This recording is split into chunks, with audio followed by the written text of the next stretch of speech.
Bohemond secretly contacted Firuz, the commander of the Two Sisters Towers, and bribed him to open the city gates. He then went to the other Crusaders and showed them how to enter the city through Firuz, provided they agreed to let him rule the city. The First Crusade, a journey into history. In the course of human history, tens of thousands of wars, both large and small, have taken place across the globe. There are countless, diverse reasons that have led to bloodshed.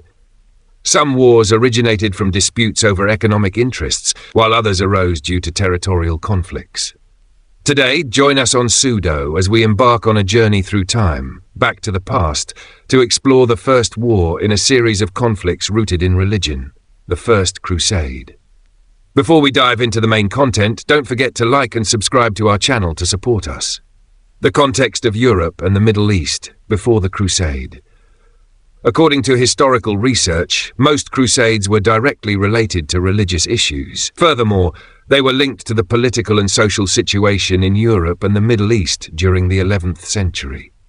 Christianity had already spread across Europe, Africa, and the Middle East in ancient times. However, starting in the 7th century, the leaders of Islam launched military expeditions to conquer new territories. From 6660 to 710, Islamic clerics seized large parts of North Africa and Turkey. By 720, Islamic cavalry had occupied Spain and pushed deep into French territory. From 830 to 976, Sicily and southern Italy also fell into Muslim hands.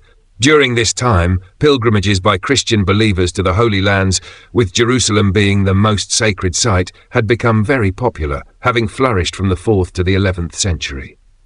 The Seljuk Turks, who were Muslim, did not intend to block these pilgrimages, but they levied very high taxes and fees, which caused widespread indignation within the Christian community. Also in the 11th century, the Byzantine Empire was reduced to only a few territories in Europe. The danger of Muslims flooding into the West was imminent for Christians, especially after the Seljuk army defeated the Byzantine forces at the Battle of Manzikert in 1071 and captured Emperor Romanus IV. The path toward Constantinople was now open. Suleiman, a Turkish chieftain, and his warriors even settled right at Nicaea, just a few miles from Constantinople. In an effort to regain lost territories in Asia Minor and drive out the Seljuk tribes that were currently overrunning the peninsula, Emperor Alexios I of the Byzantine Empire appealed to the West for aid, but failed to achieve the desired results. Emperor Alexios I subsequently dispatched an envoy across the Adriatic Sea to the Vatican to meet with the Pope and plead for assistance. 8 months later, on November 27, 1095, at the Council of Clermont, Pope Urban II denounced the aggressive violence of the Muslims who were encroaching on the territory of the Byzantine Empire. He simultaneously called upon the knights, princes, and Western Christian faithful to aid their Eastern Christian brethren and reclaim the lost Holy Lands. This event marked the beginning of the First Crusade in history. In late 1095 and early 1096, several months before the official crusade set off, attacks against Jewish communities in France and Germany erupted. In May 1096, Emich of Flonheim attacked the Jewish people in Speyer and Worms.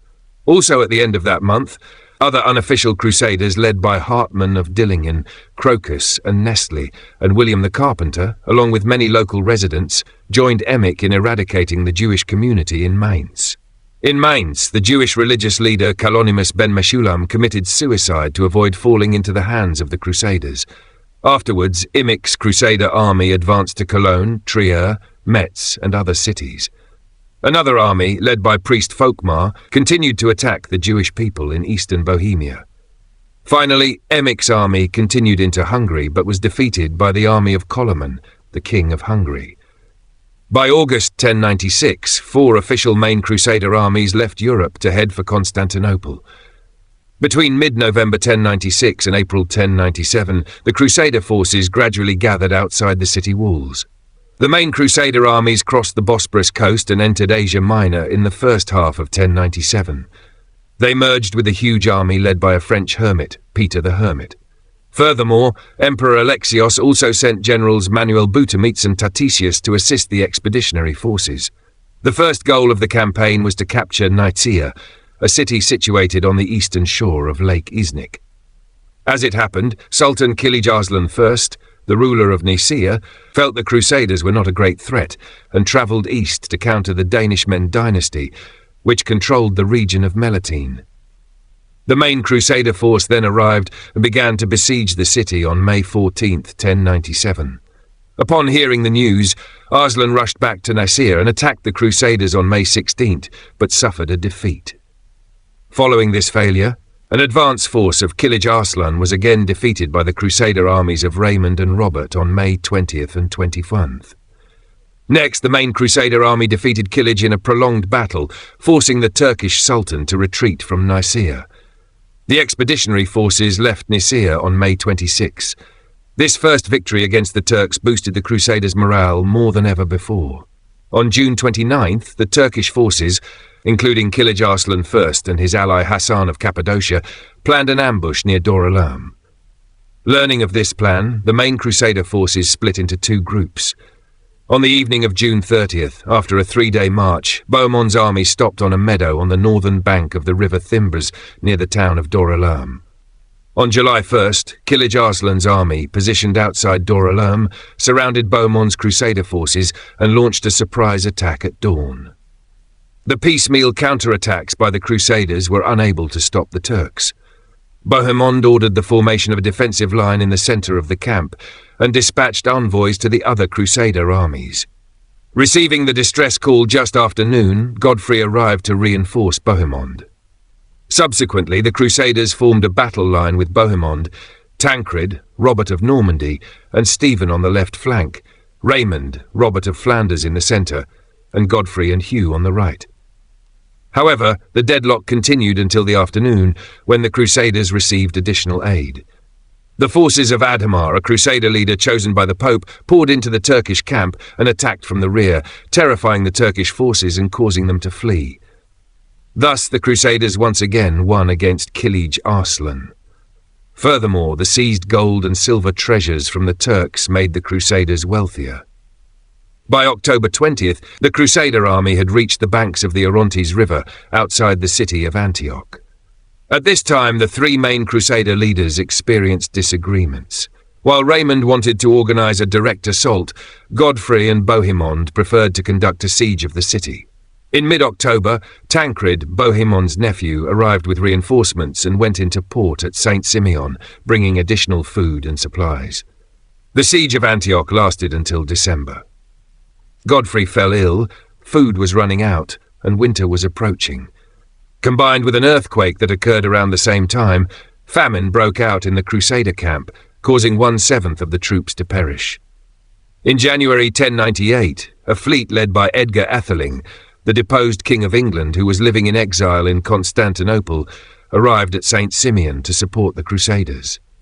The Crusader siege of Antioch continued, and by the end of May 1098, a Muslim army from Mosul under the command of Kaboga was advancing towards the area. The Crusaders knew they had to capture the city before Kaboga, the Turkish leader, arrived if they wanted any chance of survival. Nevertheless, on June 2nd, Stephen of Blois and some other expeditionary forces deserted the army.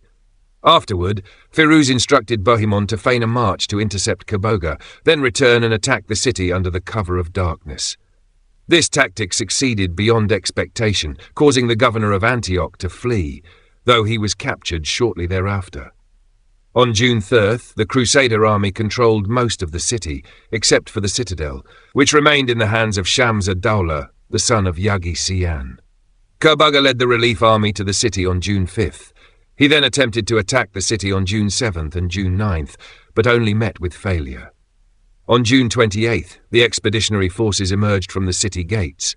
An army was deployed to attack the left flank of the Crusaders, but the situation wasn't much better.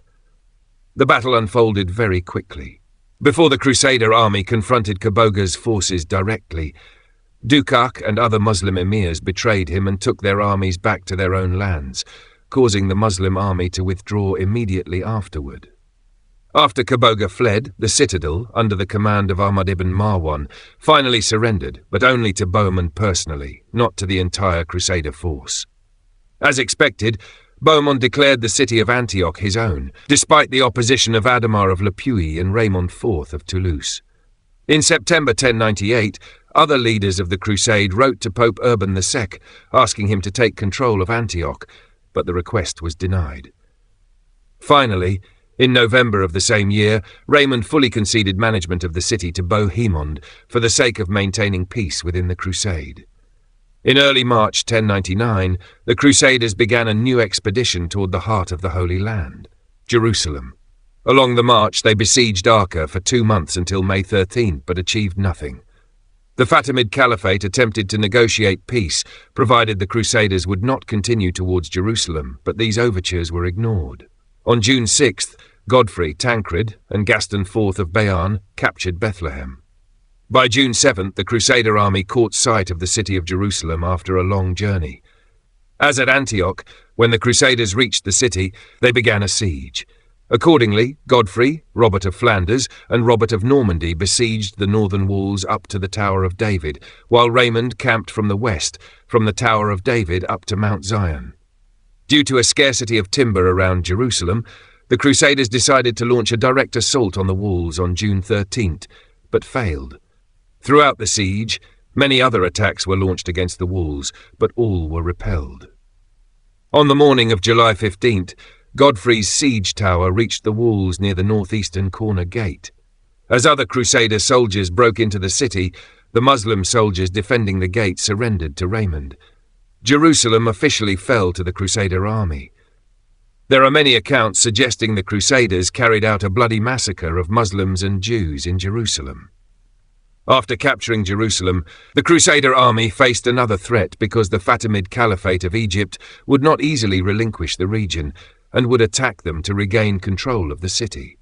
On August 10th, Godfrey led the remaining Crusader forces out of Jerusalem and headed toward Ascalon. 50,000 Fatimid troops, led by the Vizier al-Afdal Shahanshah, intended to surround the expeditionary force in Jerusalem. To achieve this, al-Afdal camped in the plain of al-Majdal in a valley outside Ascalon, preparing to march on Jerusalem. During this time, the Crusader army was divided into several wings. Specifically, Godfrey commanded the left flank, Raymond the right, and Tancred, Robert of Normandy, and Gaston IV of Béarn formed the central wing. The Ethiopians attacked the central formation of the Crusaders, while the advance force of the Fatimid Caliphate used deception to encircle the Crusader army from the rear. Despite their numerical superiority, al-Afdal's army did not seem as seasoned or dangerous as the Seljuk forces the expeditionaries had previously encountered. Consequently, the Egyptian army under al-Afdal quickly lost the battle and retreated. Although the Battle of Ascalon was a victory for the Crusaders, the city remained under Fatimid control, and it was ultimately reinforced with garrison units.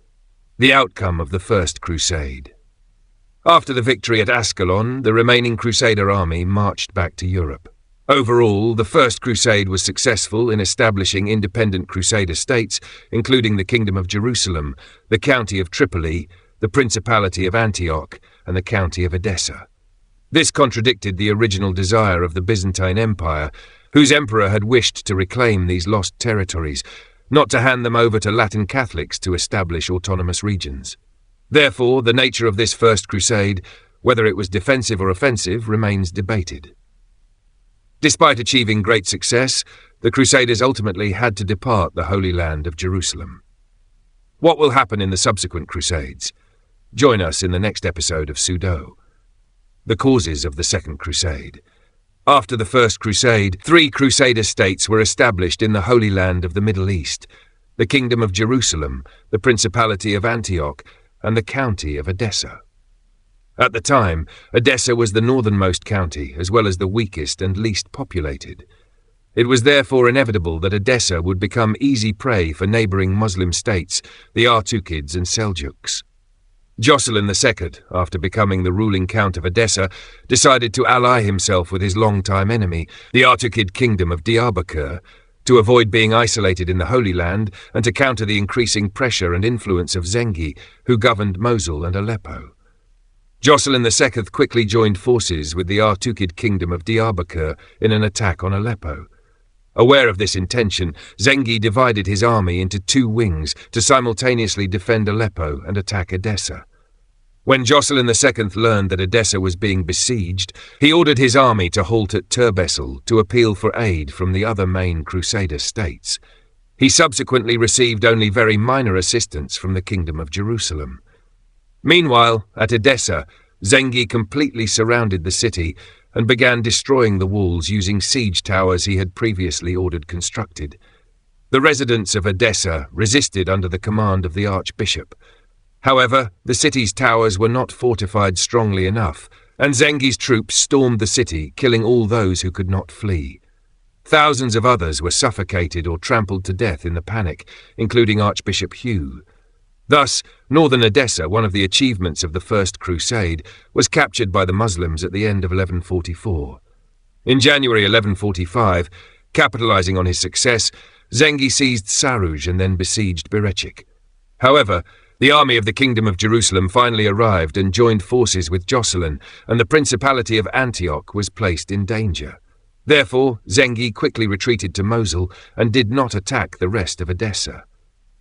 Jocelyn proposed to continue ruling the remaining western part of the county across the Euphrates River from Turbessel. After news of the fall of Edessa to the Muslims reached Europe, Pope Eugenius III called for the Second Crusade on December 1st, 1145. Following the appeal, approximately 60,000 Crusader troops were ready to depart. The Second Holy War of the Christian warriors officially began. The course of the Second Crusade. After Zengi was assassinated by a slave in 1146, Jocelyn II harboured ambitions of restoring Edessa to its former state. However, Jocelyn's plan to retake Edessa in October 1146 failed because his army received no assistance from the other Crusader states. His meagre expeditionary force was quickly repelled from Edessa by Nur ad-Din, Zengi's successor, in November. The Crusade of the Kings. The complete fall of Edessa to the Muslim army disheartened the Crusader forces in Europe intending to march to the Holy Land. This crusade was personally led by King Conrad III of Germany and King Louis VII of France. After a meeting on February 16, 1147 at Étampes, the Crusaders' marching route was decided. Accordingly, the German forces decided to march overland through Hungary, while the French forces would follow Conrad and set out on June 15th. In May 1147, the First Crusader contingent left Dartmouth in England for the Holy Land. Bad weather forced the ships to stop on the coast of Portugal at the city of Porto on June 16, 1147. These Crusaders subsequently agreed to help the King of Portugal attack Lisbon and other Moorish cities. These soldiers were later permitted to settle there, so many remained. Only a small fraction continued their journey to the Holy Land. The German Crusader soldiers had also departed for Asia Minor, planning to meet the French forces in Constantinople. Ottokar III of Styria joined Conrad in Vienna, and Conrad's enemy, King Jesus II of Hungary, allowed the Crusader army to pass through without any hindrance. When the German Crusaders reached Byzantine territory, a brief skirmish between some unruly Germans and the Byzantines occurred near Philippopolis and Adrianople. However, on September 10th, the Crusaders reached Constantinople. A battle that immediately followed with the Byzantines here made the German Crusaders realize they needed to reach Asia Minor as quickly as possible. In Asia Minor, Conrad decided not to wait for the French and advanced toward Iconium. Conrad divided his army into two divisions. Conrad led the knights and the best troops on the overland march and sent the remaining wing along the coast under the command of Otto of Freising. On October 25th, King Conrad and the German Crusaders had their first encounter with the Muslim army at the Battle of Dorylaeum. In the battle, the Turkish army used their typical tactic of feigning retreat and then returning to attack the small German cavalry force that had separated from the main army to pursue them. Conrad's army failed against this tactic and was forced to retreat slowly back to Constantinople. There, the Crusaders could not avoid the daily harassment from the Turks. Conrad himself was wounded in a skirmish with them. Another part of the German force, commanded by Bishop Otto of Freising, marched south to the Mediterranean coast and was similarly defeated in early 1148. Most of Otto's forces were either killed in battle or captured and sold into slavery. Meanwhile, the French Crusader soldiers departed from Metz in June 1147, led by King Louis VII along with many other nobles. At Worms, Louis was joined by Crusaders from Normandy and England. They followed Conrad's route relatively peacefully, although Louis clashed with King Geza of Hungary when Geza discovered that Louis had allowed a Hungarian usurper to join his army. Concluding initial negotiations between Louis and Manuel I, the Byzantine emperor, regarding military support, Manuel cut short his military campaign against the Normans and signed a truce with Sultan Mas'ud, his enemy, to focus freely on defending his empire against the Crusaders. However, Manuel's relationship with the French army was somewhat better than with the Germans, as there was virtually no fighting between the Byzantines and the French Crusader forces at Constantinople. When armies from Savoy, Auvergne, and Montferrat joined the Crusaders led by Louis at Constantinople, they sailed across the Bosporus to Asia Minor. Unlike the First Crusade, in the battles in Asia Minor this time, neither the French nor the German Crusader armies received any help from the Byzantines. After landing in Asia Minor, the French Crusaders met Conrad's devastated remnants at Lapadium, and the German Crusaders joined Louis's forces. They also followed Bishop Otto's route closer to the Mediterranean coast and reached Ephesus in December 1147. While Conrad was ill and returned to Constantinople, Louis seemed to disregard warnings about an attack by the Muslim army and continued the march out of Ephesus with the remaining French and German Crusader forces. The Turks were indeed waiting to attack, but in the battle at Ephesus on December 24, 1147, the French Crusaders were victorious. Shortly thereafter, the French also successfully thwarted another ambush by the Turks at the Battle of the Meander. The Crusaders reached the city of Laodicea on the Lycus River in early January 1148. Immediately after Otto's army was annihilated in the same region, as they continued the march, an advanced Crusader detachment became separated from the rest of the Crusader forces at the Battle of Mount Cadmus, leading to heavy losses for Louis on January 6, 1148, against the Muslim army. Afterwards, as the French Crusaders advanced to Adalia, the Turkish forces continuously harassed them from afar by scorching the earth so they could not replenish supplies. Louis decided to assemble a fleet at Adalia and sail to Antioch, but this time the Crusader army not only received no aid from the Byzantines, but was also betrayed by nature. A subsequent storm shattered Louis's plan to reach Antioch. Thus, most of the French Crusader army was wiped out by the Turks. The conclusion of the Second Crusade. Although delayed by storms, Louis's remnants finally reached Antioch on March 19th. Raymond of Antioch eagerly awaited Louis's arrival to launch a campaign against Aleppo, the Muslim city that served as the gateway to Edessa. But the outcome was not as expected. Louis refused the proposal. Instead of focusing on military campaigns, the French Crusader army merely wished to complete their pilgrimage to Jerusalem quickly. Louis left Antioch and arrived in Tripoli, the last remaining stronghold of the Christian army after the First Crusade. Meanwhile, Otto of Freising and his remnants reached Jerusalem in early April, and Conrad arrived soon after. The nobility in Jerusalem wholeheartedly welcomed the arrival of the Crusader army from Europe. And according to the decision of the Council of Acre on May 24, 1148, Edessa, the initial focus of the Crusader army, would be replaced by Damascus, a former ally of the Kingdom of Jerusalem that had shifted its allegiance to the Muslims of Mosul. To counter the arrival of the combined Crusader forces, Mu'in ad-Din Unur began preparing for war by reinforcing the fortifications of Damascus. Unur sought help from the rulers of Aleppo and Mosul, but without success. The Crusader army decided to attack Damascus with a formidable force of about 50,000 troops from the west, where Jerusalem could provide them with a stable supply of provisions throughout the battle. They arrived at Daraya on July 23rd, with the vanguard being the army of Jerusalem, followed by Louis's forces, and finally Conrad's army. The Muslims were well prepared to retaliate and continuously harassed the Crusader armies outside Damascus on July 24th.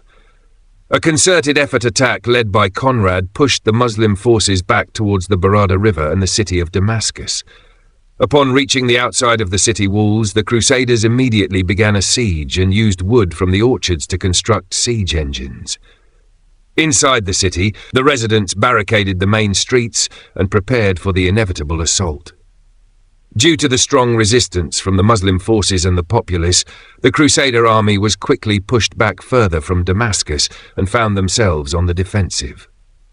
According to William of Tyre, on July 27th, the Crusaders decided to move their camp to the eastern plain of the city, where there were fewer Muslim fortifications, but also less food and water. However, internal conflicts arising at that time caused the local leaders of the Crusaders to refuse to continue the siege, and the three kings had no choice but to abandon the city of Damascus. First, Conrad, then the rest of the Crusader army, decided to retreat to Jerusalem on July 28th. However, the retreat was not easy, as the remaining Crusaders were pursued and harassed by Turkish archers. With the failure of the plan to besiege and attack Damascus, the glory of the First Crusade could not redeem the disastrous outcome of this crusade.